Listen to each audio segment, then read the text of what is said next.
Kath and Alden, dahilan bakit mas pinipiling maging tahimik sa mga issue ngayon mga kasembrero, especially kay Mayor Mark Alcala mga kasembreros. No, tapos yung official photo ng love siargao ni na Alden, no, meron na nagawa yung View Philippines mga kasembreros. Yan, at marami pang items of vlog na ito. Unahin ko itong pinost kahapon. Isa ito siguro sa mga cast and directors, itong nag-post dito mga kasembreros na si Ron, no, na nag-ocular sila, no, tinignan nila yung mga locations. Si Rod Marmol mga kasembreros, no, 20 minutes ago pinost niya sa kanyang Instagram story mga kasembreros. So meron siya ditong yung mga director niya ay sina Fap Pakna, tapos si Jade basta na ganong sobrang liit ng kanyang sulat mga kasembreros sa ito.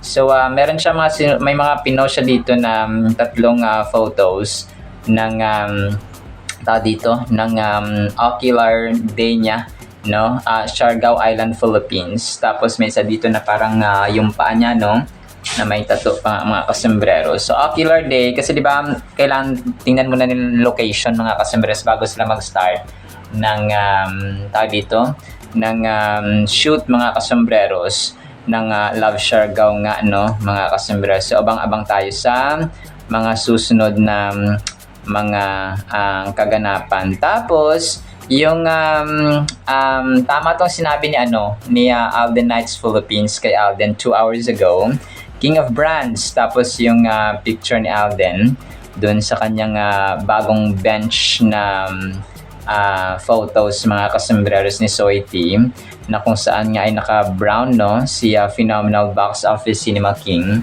at saka igop-igop si Soy Team mga kasembreros dito sa kanya, no. Siya talaga yung parang main brand endorser mga kasembreros, no, parang main face siya. Maraming mga artista na mga bench models mga kasembreros, but definitely Alden is the top mga kasembreros sa lalaki. Sa babae naman ay si Kath mga kasembreros. Tapos 1 hour ago pinost ni Jason Starr, no, inedit na naman niya dito yung Kath din mga kasembreros, na kunwari nasabutan daw sila ni Alden mga kasembreros.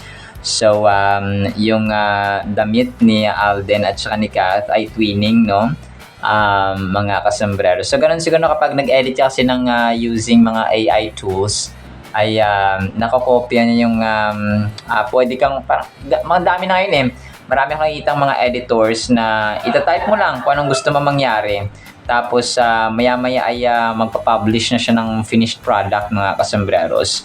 So ito yung ginagawa ng mga na mga tao, no, mostly mga kasembreros sa industry natin ngayon at sa mundo na talagang AI at saka technology na, no, ang kadalasang ginagamit talaga ng mga tao, especially kapag ikaw ay content creator mga kasembreros. So hindi nila kapagtataka kasi nga yun ang tawag dito, yun ang trend na ngayon at uso mga kasembreros. Tapos meron pa ditong isa inedit nito yung tawag dito yung Kath, then the most trusted legit king and queen of endorsement mga kasembreros. Sa post ito ni Sumulat Baldos, Finina Sumulat Baldos mga kasembreros. Fresh at legit top 1 endorsers na ang Kath din mga kasembreros. So talagang legit, no, na sila po ay ang top 1 endorsers mga kasembreros sa babae at saka sa lalaki. Tapos yung yung Sting kanina ay nagpalabas ng kanilang behind the scenes ng ginawang shoot ni na Alden at saka ni Maris mga kasembreros. So grabe, no, nakakahilo ba? Naawa ko dun sa may cameraman mga kasembreros na paikot-ikot sa kanilang ginagawa dito. So simple lang ng na Alden. Tapos ay parang siya, no, nasa studio lang pala sila dito. Tapos may ibang shoot din sila na nasa highway sila ni Maris Racal. So ang ginagawa ni na Alden dito ay parang mga rockstar, no, parang nagigitara-gitara sila mga kasembreros. Tapos may Sting sila sa likod. Ang cute lang. So nakakahilo naman yung ginagawa ng cameraman dito, mga kasembreros. So but that's part of their job as well. So good job. At saka ito yung na sting nila, mga kasembreros, na endorsement. Tapos si Mark Prin, no? Ande si AR. Si Capricorn who loves AR pala ito, mga kasembreros. Sabi nito parang Alden, let them assume, no? Tapos Kath din yung nilagay niya dito na pictures na may kulay yung buhok, mga kasembreros, parang blonde yung kulay yung kulay ng buhok ni na Alden at saka ni Kath, mga kasembreros. So pero edited lamang, no? Akala ko dati si James Reid, mga kasembreros, kasi mahaba yung long hair si Alden dito. Sa kanyang edit, mga kasembreros, tapos blonde yung buhok nila pareho. So pero ito pa ay Kath din, no? So yun, let them assume, no? Parang sabihin ni Alden, hayaan mo silang mag-isip na kung ano-ano, pero tayo ay panatag, no? Actually yan yung ating yan yung ating main item, mga kasembreros, na dahilan kung bakit sina Alden at si Kath ay mas pinipili nila maging tahimik sa mga issue. Kasi kung napansin niyo, mga kasembreros, yung pinost ni Kath kanina nga or kagabi sa kanyang Instagram ay wala lang, peaceful yung kanyang aura doon, mga kasembreros, sa butan niya ng mga pictures, mga kasembreros. So marami nagsabi din na mas pinipili niya yung tahimik, yung peaceful na buhay at tahimik na lifestyle, mga kasembreros, no? Yan po yung ginagawa ng Kath din ngayon, mga kasembreros, kasi di ba nga ang relationship na private ay ang relationship na punong-puno ng kapayapaan or peace, mga kasembreros. So alam naman natin si Alden, ayaw niya ng nakikisaw-saw, no, ng mga issue, mga kasembreros. He always wanted to live a life that's peaceful, no, private, mga kasembreros, at saka secret, no? May mga times na secrets, may mga times na kailangan isa publiko, mga kasembreros. So which is definitely true, no? Kasi kung pag nag-post ka dyan, tapos bibiridahin ka ng mga bashers or magko-comment si ganito, magko-comment si ganyan, so talagang marami makikisaw-saw, mga kasembreros, sa inyong connection or relationship. So talagang hindi ideal or hindi tama na practice yung pag may issue kayo or pag may discussion, ipopost mo siya sa social media, marami ang makikisaw-saw at makikialam, no? So ganoon siya, mga kasembreros. So pag marami nakakaalam, marami ang nakikialam, mga kasembreros. So as simple as that. Kung kaya tayo po ay or sila, no, mismo ay mas pinipili nilang magkaroon ng tahimik na buhay, mga kasembreros. So which is definitely atin pong nirespeto, mga kasembreros. So kasi at the end of the day, tayo po ay fans lamang. So nagulat nga ako kasi talagang talagang tahimik si sina Kath and Alden, mga kasembreros. So mas healthy kasi gano'n, no? Peaceful life is a healthy life and healthy mind, mga kasembreros. So alam na natin na si Alden talagang pag nagsuffer ng depression ay mahirap, kung kaya iniingatan niya rin yung kanyang mental sanity, mga kasembreros. So let's just respect that, no? Tapos may pinost dito si Jason Starr kanina, mga kasembreros, ng isa sa mga pictures ni Kath doon sa kanyang Realme na shoot, mga kasembreros. So ito po ay kinonect niya dito yung pag-congratulate niya kay Kath, mga kasembreros, no? Sabi niya, congratulations Catherine Bernardo, Ravan, sabi nga 3 hours ago by Jason Starr, mga kasembreros. Ito kasi yung most beautiful faces ngayong 2026, mga kasembreros. So number 8 si Kath, mga kasembreros.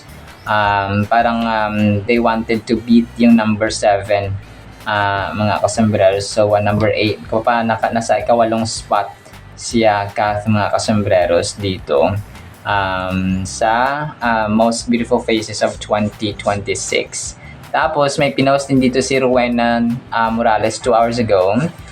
in Siargao, good morning. So, tapos picture ni Alden na naka-brown siya. And then naka-cap mga kasos. Pero palagi ko edited ito, no, mga kasombreros. Naka-brown siya dun sa kanilang unang sampa sa dito sa Siargao mga kasombreros. Pero ito po ay ang picture na ito mismo ay edited lang, no, gamit siguro yung mga picture or yung kanyang outfit or damit doon sa Love Siargao mga kasombreros ng unang sampa. Tapos na-recall ng isang admin itong pagiging caring ni attorney during premiere night ng Hello Love Again mga kasombreros. Nung time na pinapahiran ni Kath mga kasombreros yung kanyang damit na may dumi mga kasombreros. So at ang caring naman ni attorney, sabi dito sa caption niya, no. So, pero ito po yung ito po yung premiere night nila mga kasombreros, no, ng Hello Love Again. So yun po, na-recall lang ng isang admin mga kasombreros. Tapos isa pang recall actually ito, no, ng mga pictures ni Kath and Alden during naman ito, nung time na pumunta sila ng Stardust para mag-celebrate mga kasombreros ng success nga ng Hello Love Again kasama si Father Jeff, no. Dito mga kasombreros naka-black sila, yung Kath din mga kasombreros naka-black sila na suot dito. So pero yun celebrate at saka enjoy ang Kath din dito mga kasombreros nung time ng success of course ng Hello Love Again mga kasombreros. Pero ito po ay throwback, no. Tapos kanina pinost ng isang admin mga kasombreros. So si Kath dito para siyang parang action siya mga kasombreros. And then compilation ng parang tumatawag-tawag siya mga kasombreros. Tapos kunwari daw ay can you call me back? Sabing ganon, I miss you, sabing ganon. Tapos compilation ng mga pictures ni Kath mga kasombreros na sobrang ganda of course, no, ni phenomenal box office ni Ma'am Queen mga kasombreros. So yun po siya, no. Tapos ito ay parang mga throwback pictures lang din ni Kath mga kasos, pero kanina lang pinost ng isang admin compilation ng dito ng isang fan mga kasombreros ng pictures ni phenomenal random photos, no, ni phenomenal box office Cinema Queen mga kasombreros. Ito na-recall lang din ng isang admin na nag-trending dati, no, yung talagang Hello Love Again, talagang blockbuster, highest grossing Filipino film of all time, nag-trending sa Twitter, no, talagang grabe. So nakuha nila yung ilan ba to, 6 na trending posts mga kasombreros sa Twitter, no. Number 1 yung Hello Love Again premiere night, Hello Love Again the world premiere, hashtag Hello Love Again. Tapos Katrina's Joy is back, trending din yan. Trending din yung Hello Again Ethan Enjoy, trending din. Tapos Alden at Hello Love Again premiere, so trending. So 6 na hashtags mga kasombreros trending at the same day, no. Grabe mga kasombreros, wala talagang papantay dito sa pelikulang tumaob at saka bumasag na mga records mga kasombreros, not only sa Pilipinas kundi maging sa buong mundo mga kasombreros. So talagang nakakatuwa at parang kung sabi mo nakaka-proud maging Pilipino mga kasombreros kasi nga sa mga natamo or na-achieve ng ng Hello Love Again. Tapos ito Instagram story ni Daddy Bay mga kasombreros na magkatabi sina Alden at si Kath mga kasombreros, no. Siguro gusto rin ni Daddy Bay si Kath mga kasombreros para kay Alden, pero yun nga, no, tahimik pa ang Kath din yan mga kasombreros. So bench nila ito na billboards mga kasombreros, Daddy Bay IG story, no. Tapos pinagtabi yung pictures or billboards ni na Alden and Kath mga kasombreros. Pero ito po ay throwback lamang, no, mga kasombreros, I suppose, na na-repost na ng admin. Tapos yun, major item ulit tayo, the last one nag-publish na ng ito na siguro yung official nila, official na parang cover photo ng Love Siargao mga kasembreros. So Alden Richards na din lustre, sometimes love finds you where you least expect it. Tapos yun nga si Nadine at saka si Alden mga kasembreros. Ang ganda ng kanilang kasi background talaga nila yung Siargao mga kasembreros na lugar. So definitely magiging background talaga nila kasi nga Love Siargao ito and dun sila nag-shoot mga kasembreros. So okay, collaboration pala ng Viva, View at GMA. So tatlo pala ito mga kasembreros, A Journey of Healing, A Love That Lasts, produced by Viva, View and then GMA Network mga kasembreros. Soon on, pero mapapanood siya sa View lang mga kasembreros at saka sa GMA Network. So yun siya mga kasembreros. So abang-abang tayo. Yung iba naman ay sa Netflix, pero yung iba naman ay yung dito ay sa View na isang streaming platform mga kasembreros. So yun po siya. Talagang lang tayo, Talagang abang-abang lang tayo mga kasembreros sa mga kaganapan pa ng Love Siargao na tsak na marami na nag-aabang dito. Mga kasembreros, alam ko marami na nag-aabang. So antay-antay lang talaga tayo. Kasi syempre na mag-shoot pa sila. Yung Someday, yung parang inaantay ko talaga mga kasembreros na matapos na. Kasi nga matagal na silang nag-shooting or nagtitape, Mga talagang apurado tayo, So yun po. So kidding aside, na yun lang sa ating Katen items. Sa mga team panatag lang, sa mga hindi okay lang po, hindi ko po kayo pipilitin. So yun po. May piplay ba akong videos? So wala po, Wala tayong piplay na video. Pero pakinggan natin ang salita ng Panginoon na sobrang mahalaga sa ating buhay. Isang pinagpalang araw po sa bawat isa. Sobrang ganda ng Word of God mga kasembreros. Ang title natin ay Dumami ang Naniwala. Grabe, Acts chapter 16 verses 4 hanggang 5. They went from city to city, sina Apostle Paul ito at ang kanyang mga kasama mga kasembreros, and told the Christians what the missionaries and the church leaders in Jerusalem had written for the Christians to do. The churches were made stronger in the faith. More people were added each day. So napakaganda mga kasembreros, maraming tao daw or dumami ang nanampalataya, naniwala at nanalig kay Lord Jesus Christ mga kasembreros. Ito po yung time sa yung Book of Acts kasi mga kasembreros or mga gawa sa Tagalog. Ito yung time na pumupunta sila Apostle Paul mga kasembreros kasama sina Silas, sina Barnabas or sina Bernabe mga kasembreros and the other disciples para po mag-share ng gospel. And grabe itong ginawa nila kasi hindi lang sila pumupunta sa isang lugar.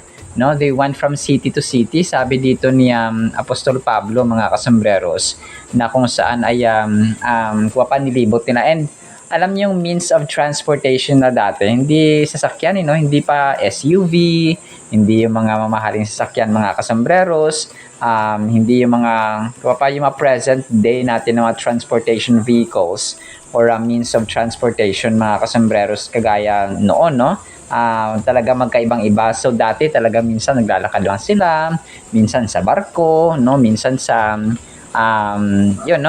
basta iba siya ng mga kasupapang syempre dahil hindi pa gaanong advanced ang technology at that time ay hindi ganun ka high-tech kumaga pa yung means of transportation kumpara noon. Pero ang purpose ng Diyos na may palaganap ang gospel ay hindi po nahinto dahil lang doon sa kakulangan ng means of transportation mga kasmas. Kasi kapag ang Diyos ay may plano, talagang meron siyang merong ginagamit ang Diyos mga kasembreros para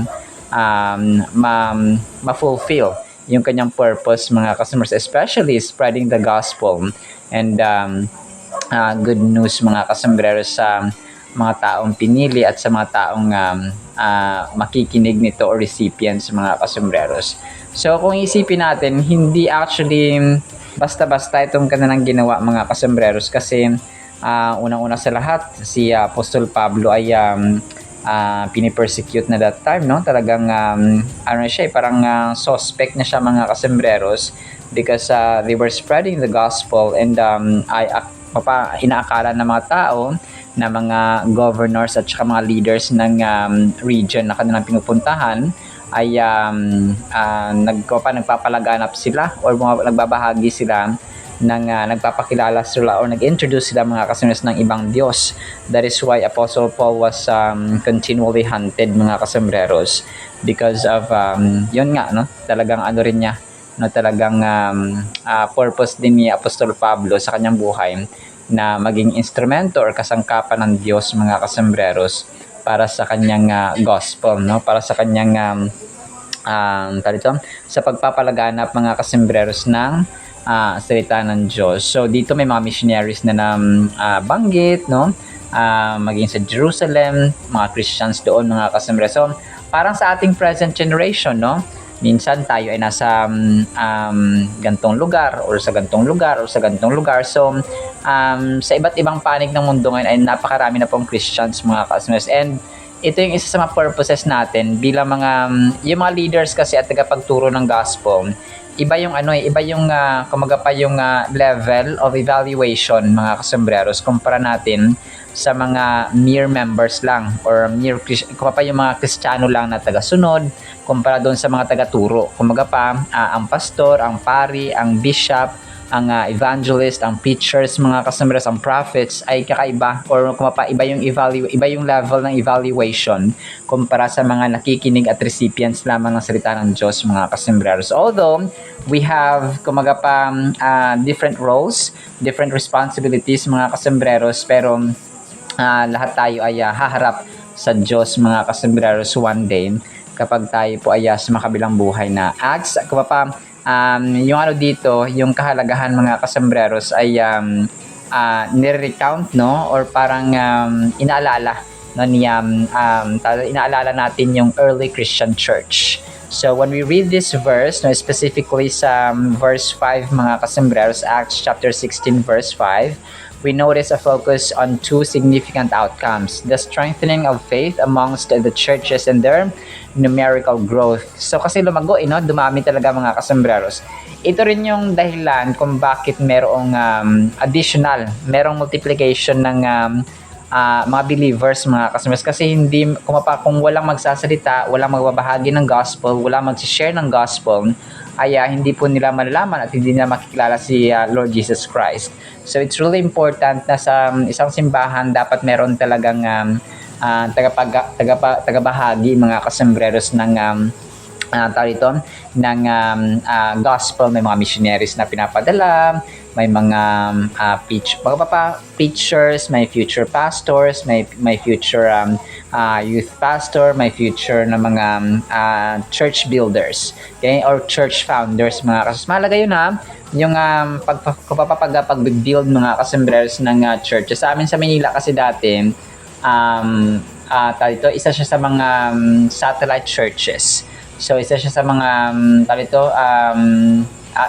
masabi mong lumalago, no? Isa sa mga lumalago talaga at saka improving at developing na church mga kasambreros. Hindi lamang sa hindi lamang sa physical structure kundi sa spiritual development or improvement mga kasambreros, spiritual growth. So the churches were made stronger in the faith, more people added each day. So yun siya, no? So yun din sa atin kasi 'di ba sa ating pamilya, let's say nanay, tatay, tapos darating ang panahon magiging lolo, lola sila. Tapos may mga apo na naman. So yung mga apo na naman yung susunod na mga mabubuhay sa mundong ito. So ganoon din dapat sa church building or sa ating church founding kasi parang yung mga Kristiyano na natitrain at saka natuturuan mga kasambreros. So hindi lang sila natiling ito lang sila, but may mga susunod pa na generation kagaya ng isang pamilya, no, na may mga susunod na mga apo, na mga susunod na mga generation mga kasambreros. So this illustrates a key element of Christianity. Growth in faith does not exist in isolation. It leads to community and personal development. It is essential to think about the early Christian church's context during this time as it was facing persecution and challenges from various groups. So at that time kasi no, marami na mga persecution kumbaga sa iba't iba mula sa iba't ibang grupo sa society. Marami nang kumbaga kumukontra.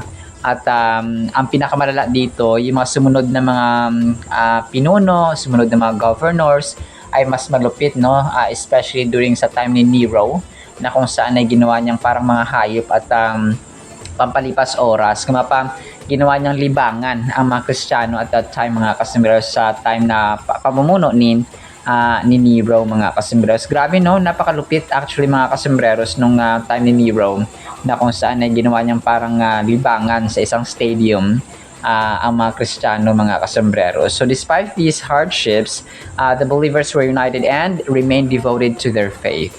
So kahit na nahihirapan daw yung mga Kristiyano, at that time, mga kasambreros, ay nanatili silang united sa kanilang pananampalataya, no? That is why many people were added, no?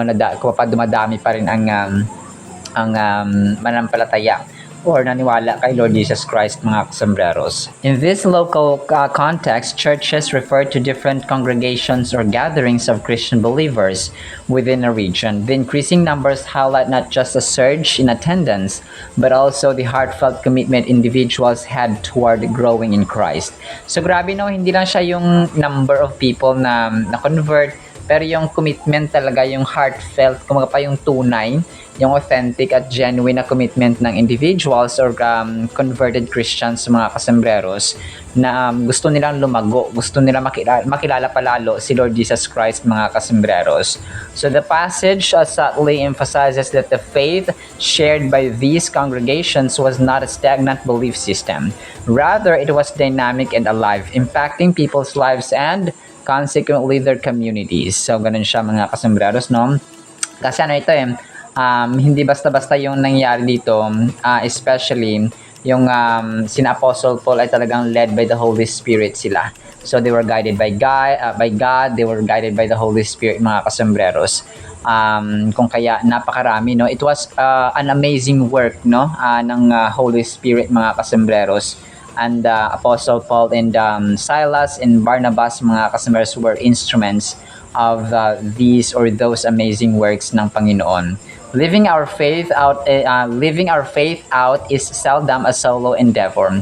Acts chapter 16 verses 4 to 5, specifically verse 5, teaches us that with a strong community, faith flourishes.